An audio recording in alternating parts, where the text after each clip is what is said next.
Welcome to the PIC Family Voices podcast, a space for families of children and youth with disabilities and special healthcare needs and the dedicated professionals who support them. Join us as we dive into topics from early childhood and healthcare to education, behavioral health, and life after high school, everything that shapes our shared experience.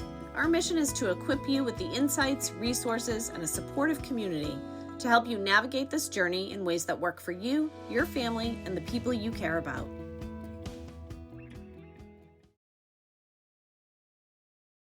Summertime often brings a welcome shift, less structure, more flexibility, and a chance for families to reset their routines. Whether your days are filled with camps and programs or simply spent at home, there are countless ways to keep kids engaged and learning along the way. In this episode, we explore simple, meaningful ways families can spark curiosity, encourage creativity, and turn everyday moments into learning experiences. There's no right way to do summer. However your family spends it, there is value in the experiences you're creating together. Today, we will hear from Joanne Grobecker, Literacy Initiatives and Family Engagement Facilitator at the Parent Information Center, who will walk us through some of these options available for families. Welcome, Joanne. Hi, Emily. Thank you so much for having me today. So, like you said, I'm the Literacy Initiatives and Family Engagement Facilitator at New Hampshire's Parent Information Center. I'm so excited we're discussing summer learning for families. Summertime can be a reset from the busyness of school year. As a parent, you want your child to continue their progress in academics over the summer, while you also really just want to give them time to be a kid. There's so many options for family during the summer. Families may choose camps, ESY, summer programs at school, or really just take a break. Excellent. Is there a recommendation you have for what is best for children to do over the summer to kind of maintain their skills? Honestly, there's no one way to continue your child's growth and development over the summer. It looks different family to family, and even for different kids within a family. It really comes down to what will keep your kids engaged and happy while balancing the load of a family who also may be working, caregiving for other children. It's really just what works best for your own family and your kids within your family. That's very true. And there are so many summer programs out there available for children. Can you walk us through some of the different types that families might be considering to continue their learning over the summer? Yeah, so there's so many ways to continue learning over the summer. Most towns offer structured learning programs through the local public schools. Those do require advanced registration, so you can email your child's teacher if you're interested in your child attending school during the summer for one of the many programs schools offer, such as extended school year or ESY for students on IEPs, summer school reading or summer math programs for students who may or may not have IEPs, and school social emotional learning programs for students that also may or may not have IEPs. There's a lot of things going on inside the school building during the summer, and sometimes those hours don't work for a family, but you still want a structured program. And so there's different things you can do like tutoring, special interest camps. I have one that does theater, my other daughter does robotics, and really my favorite is the library. The library is just the best place to go during the summer. I like it myself too. Our library has an adult summer reading program, so I can earn prizes along the way, which is really fun, and track my own reading. You get incentives, so the kids get little trinkets or rewards or entered into raffles. They'll do fun story times, and they might be in a park or at a playground. So it's different than just sitting in a building. They have books, movies, audiobooks. A lot of libraries have a library of things, which is new. So you can check out Lego sets or cooking equipment or really anything that you want to try out and try something new without having the cost of investing in a project that your kids may or may not be interested in. A lot of libraries have clubs over the summer if your kid's into drawing or Pokemon. There's book groups. There's a lot for teens. Most people think of libraries as a place for little kids or adults, but a lot of teens now have teen and tween programs, and they might even do fun activities like Nerf gun wars or other things that you might not want in your own home, but they'll do there. And also, they have great passes for free or discounted to aquariums, planetariums, art museum. It's a fun way to take an outing, try out something new without the cost of paying full price. Also, if you're into listening to audiobooks as a family, a lot of them have apps now, so you don't have to physically go to the library.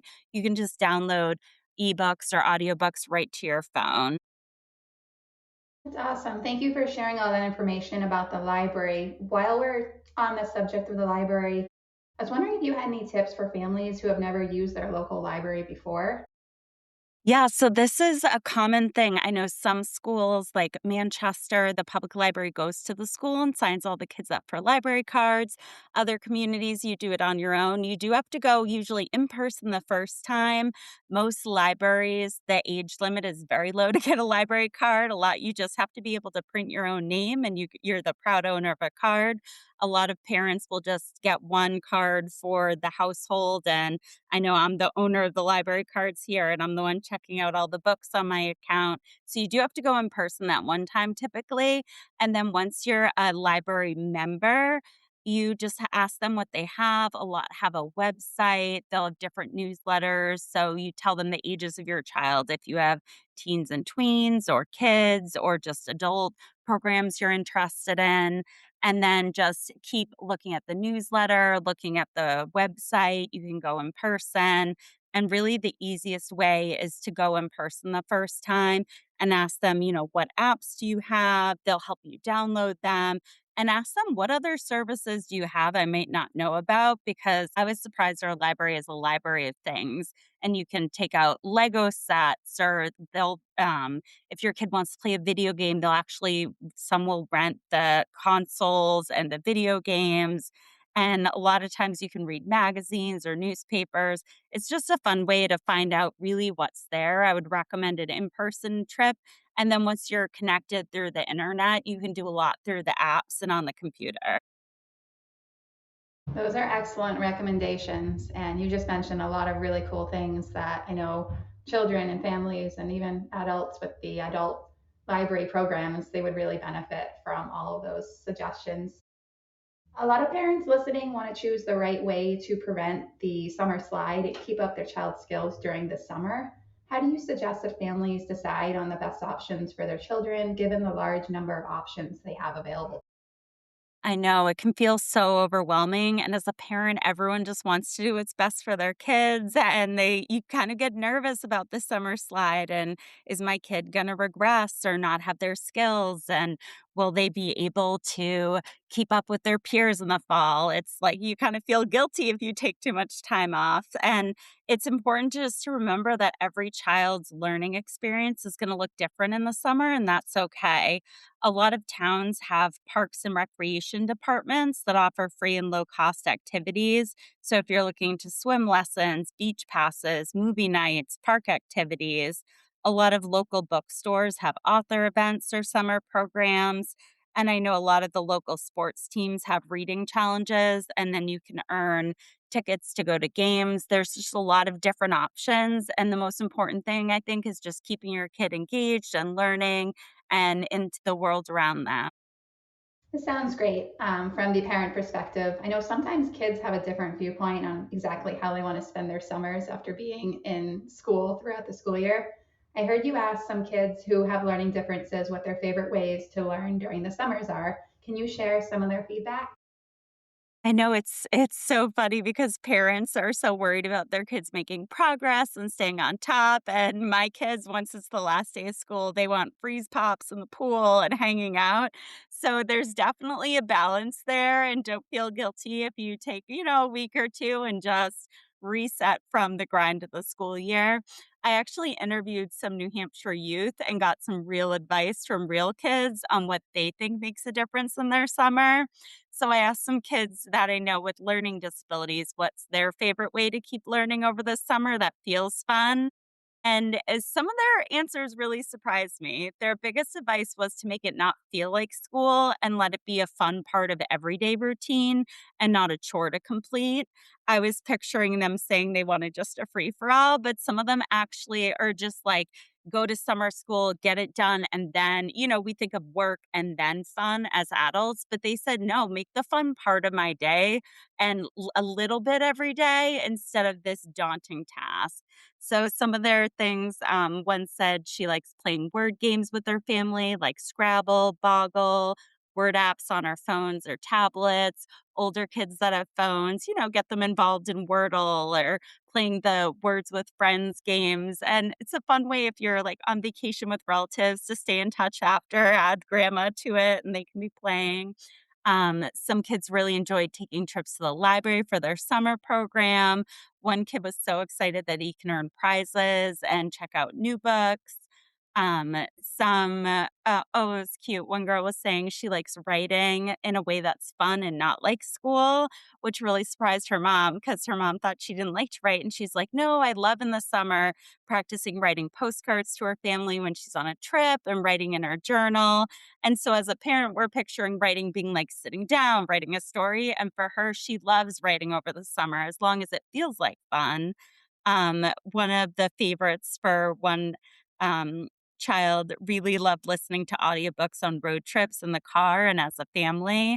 So they would choose an audiobook together and listen to it together. Oh, sweet. One little girl said she likes reading with her parents. She said they'll all sit outside and read their own books while they sit together. Let's see here, having a family book during the summer where they take turns reading the same book out loud at bedtime. I know my kids really enjoyed this when we got the illustrated version of Harry Potter from the library, and we would like read it every night. And it's just a fun way to bond and spend time together. One kid said they definitely like using their tablet, and that's parents are so worried about screen time, but it is a great motivator for kids if you say, well, you can have the tablet now if you play a math game first. So he liked that he gets extra screen time if he's playing a learning game. So they had a few chosen learning games, and he would get additional screen time if he got to play that. Some kids like just learning how to do everyday things like laundry, cooking with their parents, and doing grown up things over the summer that usually you're just so rushed during the school year. Like, get it on, like, get out the door, do all the things. They liked being part of the chores, which I thought was funny. I wouldn't have expected kids to say they like what I consider work. And some kids really enjoyed practicing math and money by going with their parents to the bank, budgeting out back to school shopping, spending money at the store. And that's, I know, like little debit cards are a big deal for kids nowadays, these little milestones. And we forget as adults that kids need to learn how to put it into the machine, how to say no to the prompts, how to go through, and that, digital money is the same as paper money. And a lot of kids enjoy back to school shopping, but also doing their own budgets and the money skills. So those were just a few. The kids had a lot of good advice, which I thought was great. Yeah, that's really good advice. I like hearing all those to make the fun part of the day and kind of do what you said of everyday things like going to the bank and cooking. It's really great to hear from all those kids what they find beneficial during the summer of ways they want to continue their learning and growing, because as you have mentioned, there's just so many different ways. You mentioned kids said they don't want learning to feel like school. For parents who are worried that fun activities aren't rigorous enough, what would you say to reassure them? I would really say that adults want this like rigorous set time, a workbook. Grown-ups want something that looks like school in their homes, and kids really want something that feels like home where they're learning. And that looked almost like, instead of one dedicated block of learning, just these little moments throughout the day. And they might not all be connected. Your kid may be really into baking and you're spending a lot of time budgeting and shopping and getting ingredients, and you have to kind of adjust your adult expectations that your kid may be working on measurement and geometry and math, but it won't look like them sitting down with a workbook. Sometimes you're not able to say like, okay, now you got a 70% on your worksheet, so this is how I feel. It's really just letting the kids explore and adjusting your own expectations. That kids also, I thought it was funny that they liked learning new things over the summer. They weren't, against learning over the summer, but they wanted to learn things that it seemed like there just isn't time for over the school year because there's so much busyness and after school activities, and having the time to really buy postcards and write them out and mail them to people and get mailed back, or have your parent like show you how you microwave a hot dog. How does this work? How do you go to the store? really being having, I think, grown-ups and kids having the time and the bandwidth to have those conversations were so impactful for kids. I was really surprised the number of kids that, and some of them are doing tutoring too, like doing weekly tutoring every week or structured things, but they really enjoyed the times that I think was spending with other adults or with kids, either virtually or in person, and being able to learn from grown-ups or other kids. That's great to kind of manage and adjust your adult expectations and try some different things because you mentioned the school year has so many structured programs and time is very limited for many families with the busy schedules. And I will say that some kids absolutely need the routines. Some kids need and thrive on the routine. And that's why I said every family may look different. And you may have one kid that needs to just be home, regulate, spend time, have some nature time. And you may have another kid that is incredibly stressful and dysregulating for them. And they need that structure of ESY or summer school or daycare or summer camp so that they have that predictable routine that helps them feel secure. It's really going to depend on what works. I don't even say what works for your family, but sometimes each kid in your family needs something different and it's okay. And don't feel like you're giving one kid less of an experience because you're paying for camp for one kid all summer, but the other kid's staying home, or one kid's in summer school all summer and the other one you made a different choice. It really is what's best for the kid and for your family. That's a really great point too. So it's kind of a time to do a variety of things. You can pick up a hobby, you can do structured activities, unstructured activities, ESY. It's really not a one size fits all kind of thing for the summertime. Is there a set amount of time families should kind of dedicate to learning activities without it becoming too stressful? I think some people would say, like, don't do more than 30 minutes a day or don't do, but I really think you just have to adjust your idea that learning isn't sitting down doing rote work, that learning is kind of embedded throughout your summer and not try to meet a milestone of like, 30 minutes a day, we're going to read a book together. It's good to have those routines. And a lot of kids and adults enjoy having, that bedtime reading routine, or everyone gets there, before you can be on screens in the morning. Everyone has to do their math facts game. There's ways to build it in that may work for your family, but don't feel like you're failing your kids if you're not doing 30 minutes a day of reading. Or I feel like there's a lot of pressure for people to meet arbitrary time frames. And it's really just most important that you're doing what works for your family, for your kids, and your kids will be learning when you don't realize that. You'll be, budgeting out back to school clothes and they want the jeans that are $70 and you explain they're $20 at Target and what the budget is. And the next thing you know, they've got their little iPhone out doing the math on it. And that's math. And it's not, you didn't sit down and say, we're doing math for 30 minutes. So here's a word problem about jeans. But it's these things are going to naturally come up and you just have to kind of lean into them and not, like, as my kids would say, not be cringe and be like, oh, now it's math time, we're doing math, but just like let the kids experience it. In closing today, Joanne, what's the one thing you'd want every parent to kind of take away from this conversation?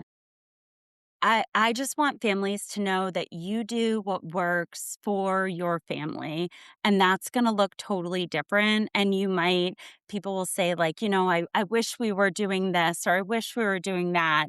But there's no one right way to have a summer, and there's no one right way to make sure your kid's prepared for summer. And it's okay to prioritize what your kid needs. And for some kids, they need structure, they need stability, they need to be able to anticipate what comes next. And that's very important to them. And other kids really need a low demand summer where there aren't a lot of demands, there aren't a lot of expectations put on them. And it really is whatever works for your family. If you're working and you need childcare, it's going to look like what's in your budget and what your kids are willing to do, especially at certain ages. So you really have to do what works for your family and know that your kids are going to be okay and they're all going to be back at school in September. And everyone will say, like, you're your child's first teacher. But the reality is, you're not their teacher. You're their parent and their caregiver. And you're allowed to enjoy your time with them too and not feel pressure to have them be at some academic standard by the time they reach school in September. So, my advice would just be to spend some time and enjoy your kids. Try not to worry about what other people are doing with their kids because what they're doing is what works for them. And their kids may be very different than yours. So just really enjoy the summer that you create with your kids. Yeah, I really like that. Every kid is different, every summer is different. And is there any final thoughts you had that you wanted to include for families on this podcast? Check out your local public library. It seems like there should be some great like program or subscription. I feel like, at the end of the podcast people are like pitching some sort of magical product, but I really think checking out your local public library, making that one trip there as a family and leaning into everything they have to offer, just knowing that it's there. Sometimes you might not even be using it, but knowing, like, if there's a rainy day or you have a backup plan, you can rent passes, that you can bring your kids there to do a craft or sign up for a story time. It's nice knowing that there's options there and there's a social place you can bring your kids. A lot of them they might have like caring cupboards or food or snacks or waters. So it's nice knowing that that resource exists and nice knowing that it's a way that you can access a bunch of resources and fun experiences for your kid for free or at a low cost. And it's something a lot of kids really enjoy. And it's a really welcoming space, a nice way to meet other families. So I would definitely recommend checking out your local public library. Great. Thank you so much, Joanne. It's been really great chatting with you and hearing a bunch about various options available to families, since there really is a lot of different options available for the summer, and every family is very different. Thank you so much for having me. This was great to talk about this. I think everyone loves talking about summer. We're all ready. Thanks for tuning in to the Pick Family Voices podcast. If you found this episode helpful, be sure to subscribe and leave us a 5-star review. It helps us keep bringing valuable resources and stories to families like yours. Until next time, take care.